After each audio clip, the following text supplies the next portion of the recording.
Welcome to another episode of the Village Boy podcast. It is your host, Trez. Interestingly, today the question for the Village Boy to answer is no foreigners in any government office.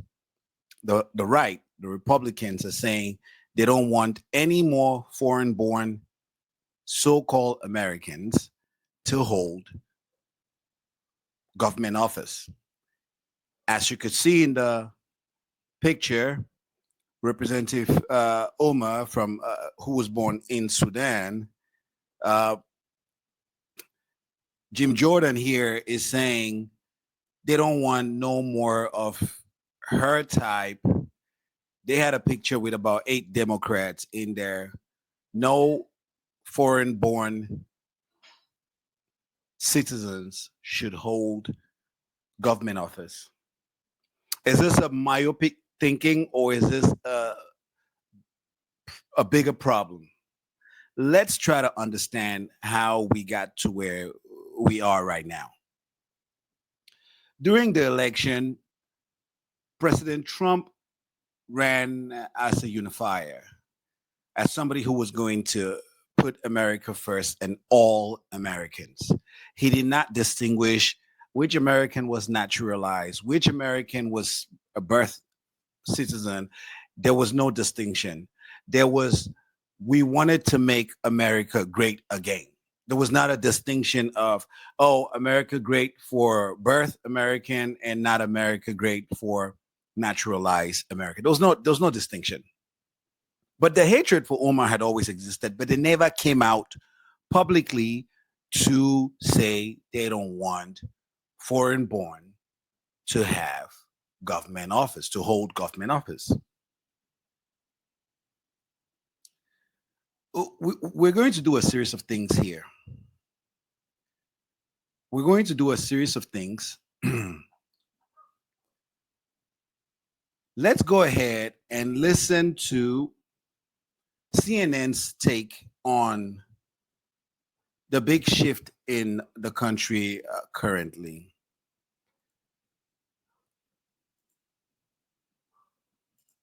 The fact that immigrant citizens, immigrant voters, foreign-born voters. You hear what he's saying. And let me go ahead and correct that. Immigrants do not vote in American election. Why are they calculating foreign-born voters? That's a demography, naturalized citizens and all that stuff. But this is where the division starts. The Constitution says a naturalized citizen and a birth citizen has exactly equal rights. But CNN is calling them immigrant voters. There's nothing like an immigrant a citizen. You cannot be an immigrant citizen. It doesn't make any sense. This is CNN, and they're talking about immigrant citizens. How can you be an immigrant and a citizen? An immigrant is someone in this country and has not taken any citizen status in that country. You could be there for a short stay. You could be there for a long stay. You could be there for a series of reasons. But you moved for the purpose to settle in there short term or long term. But you have not taken up citizenship for that country. The moment you take citizenship for that country, you are no longer an immigrant. Because that's your country now. You can only immigrants have the country they came from. That's what makes them an immigrant. A citizen is a citizen of that country. You could be dual citizens, you could be multi-citizen, but you cannot be an immigrant citizen. So whatever CNN has here is just oxymoronic. But that's CNN. But I want us to focus on just the number, or at least what it is that the message they're trying to convey to us. Have gone tremendously to the right on this issue in 2024 and 2025 versus where they were in 2020. Closest to or trust more in immigration. You go back to 2020. Democrats, get this, held a 32-point lead on this issue. Immigrant voters were in the Democratic camp. Jump forward to 2024, 2025. Look at that shift, a 40-point shift to the right among immigrant voters. Republicans now. Immigrant voters kills me. Well, what is an immigrant voters? Immigrants are not allowed to vote. It's illegal. How do you distinguish between somebody with a green card, somebody with a student visa, um, somebody with I don't know, a tourist visa, one of those Elon Musk visas, the H-1B visas? How do you distinguish them and and a naturalized citizen? Is that both of them the same thing? Immigrant voters? Ah, that name is driving me crazy. A lead on this issue by 8 points over Democrats, more so than any other group that I could find. The group of voters who became more hawkish on immigration were, in fact, immigrants themselves, immigrants who are registered to vote in this country. And not to get distracted. So we're talking about how we got here. That is it. He said a 48-point swing. Right? Where a diverse coalition that was previously on the blue side moved to the red side to hand Donald Trump the win. We should not forget, Donald Trump did not win a majority of white votes. Donald Trump did not win a super majority of white women and white men that has a coalition that can dominate for the next 8 years. Donald Trump won this election because he was able to steal or take from the Democrats what is traditionally Democrats. So he was able to pull naturalized citizens over, blacks, Hispanics, Asians. He was able to pull more than any Republican has ever done so into his box.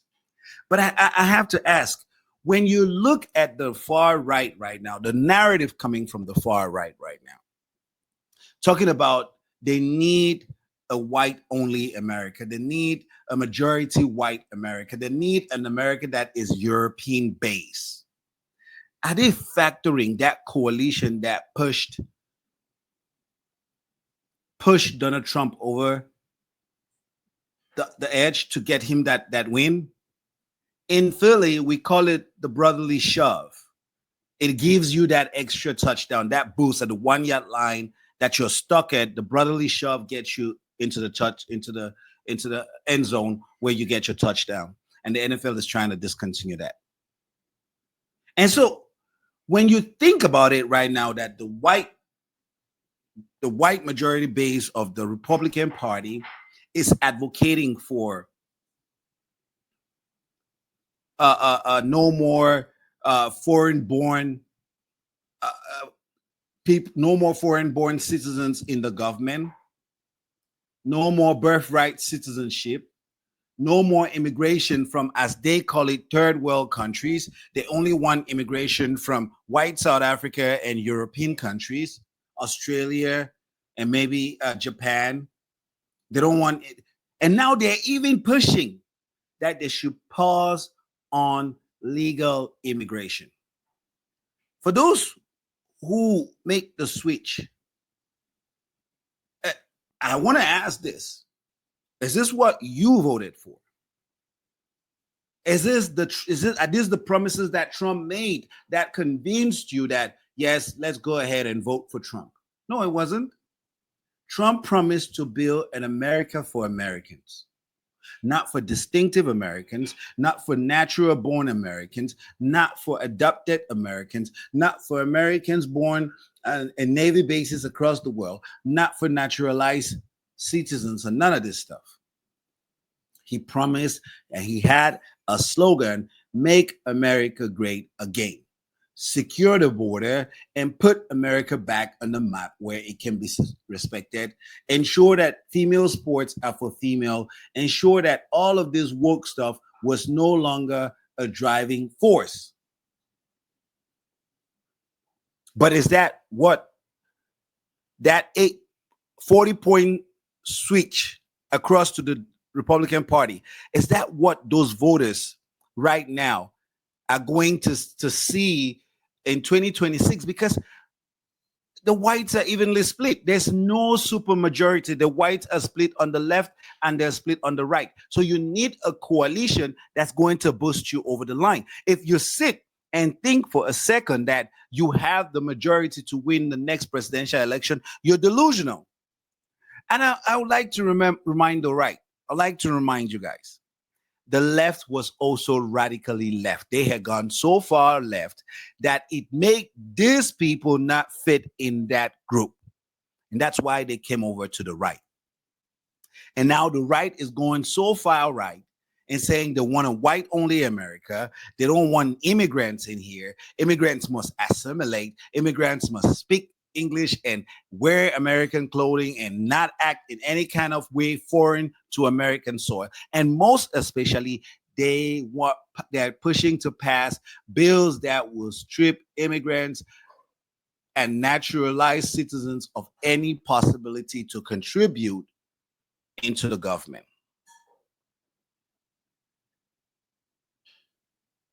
So I decided to do some research because sometimes we don't know the contributions of the people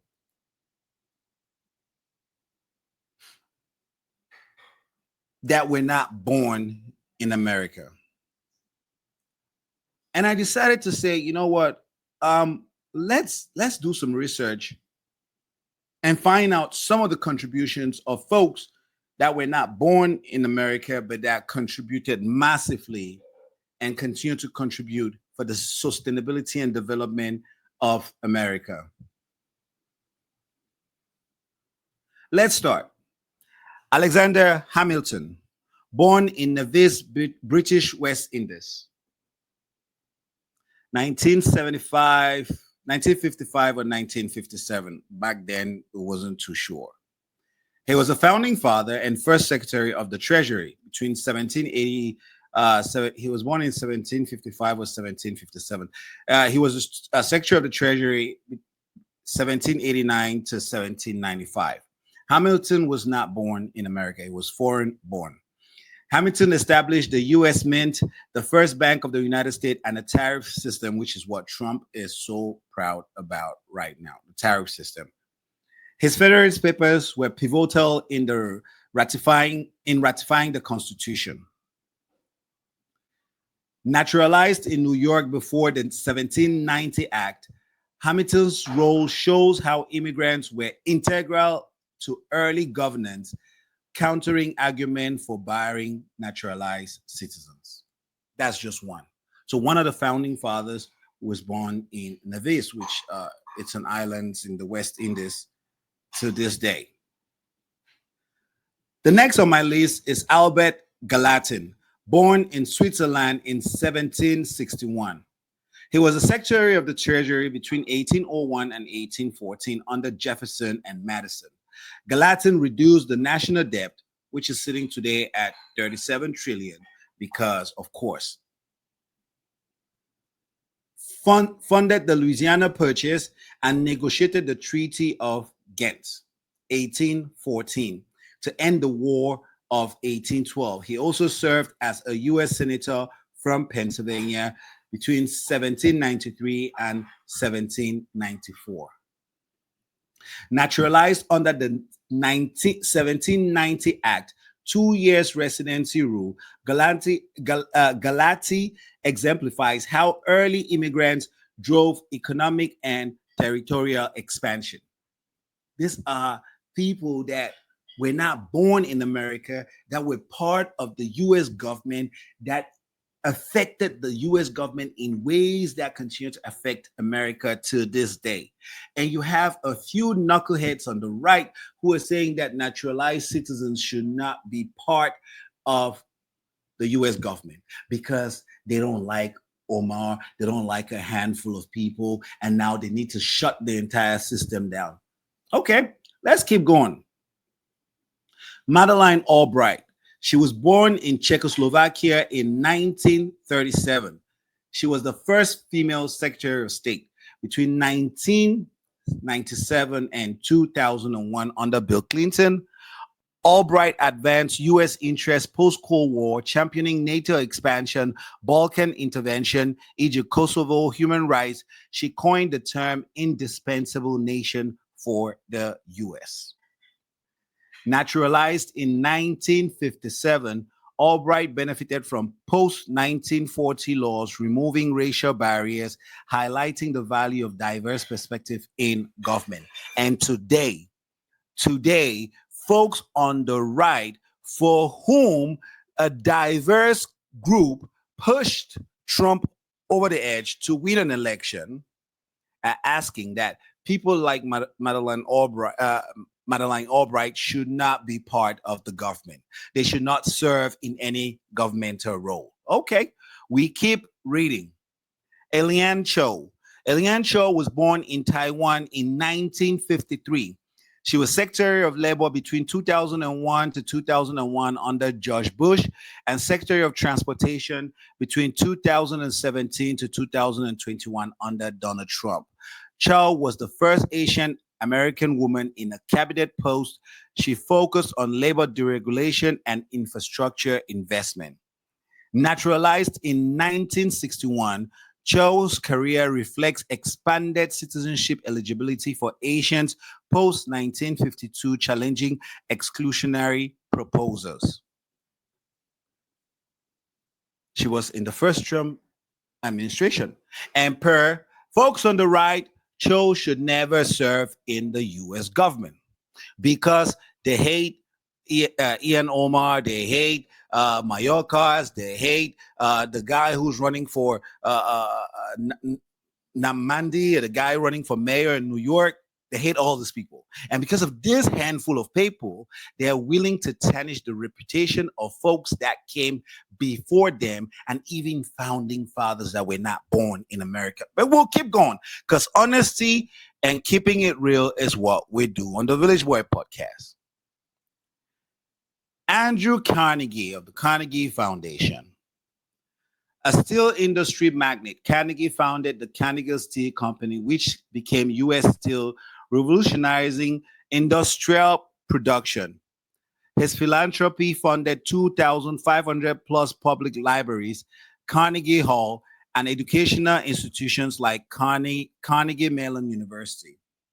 Naturalized in the 1850s under post-1790 laws, Carnegie's success shows how immigrants drove economic growth, countering arguments for restricting their influence.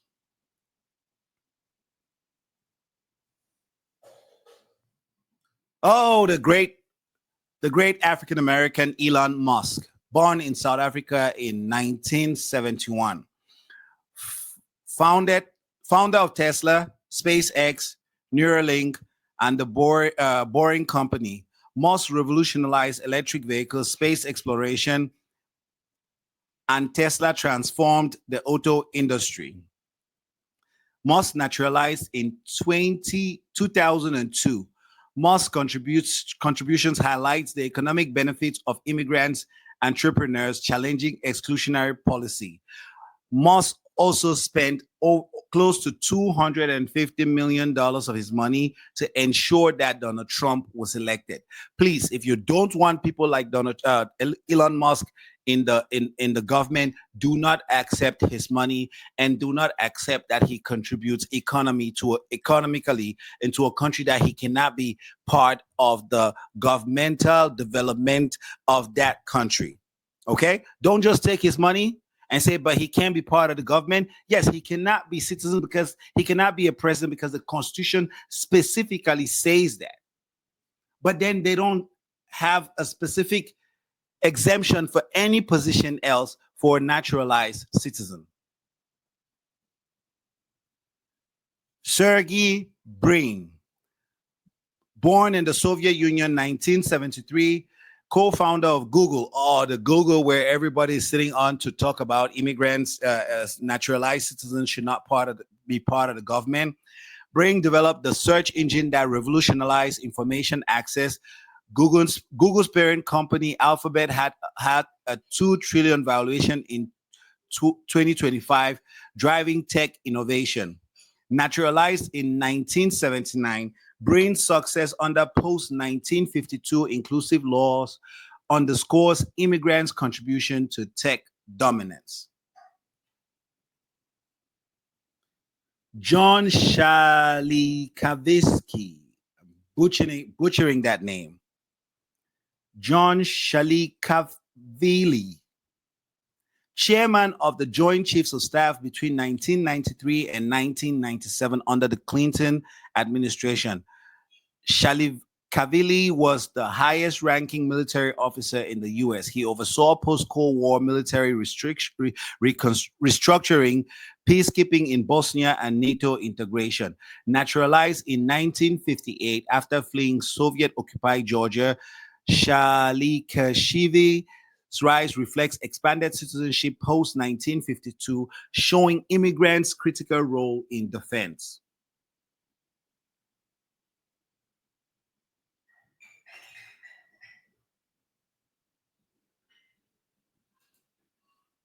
It's unfortunately sad that we have gotten to a point where immigrants are now, they had said, the folks on the right said, we only wanted legal immigration. That's all we wanted.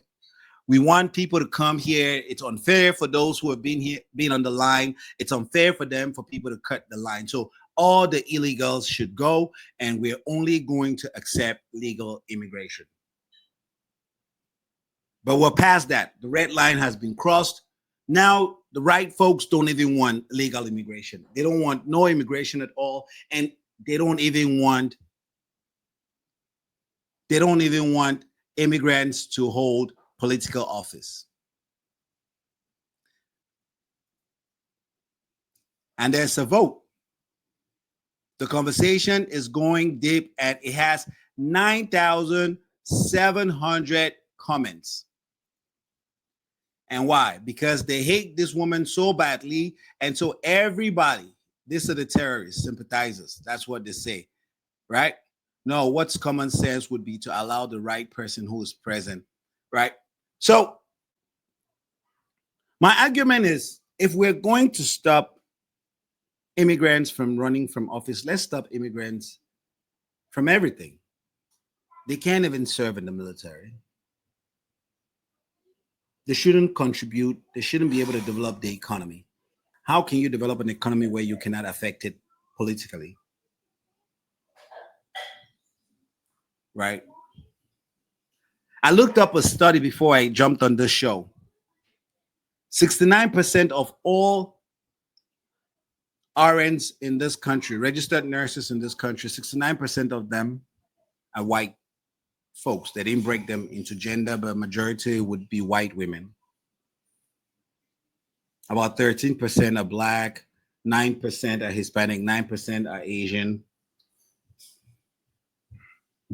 And I also looked at the data that says how many nurses are taking any kind of drug to handle work-related stress. Any kind of medication that you take for you to be able to handle work-related stress.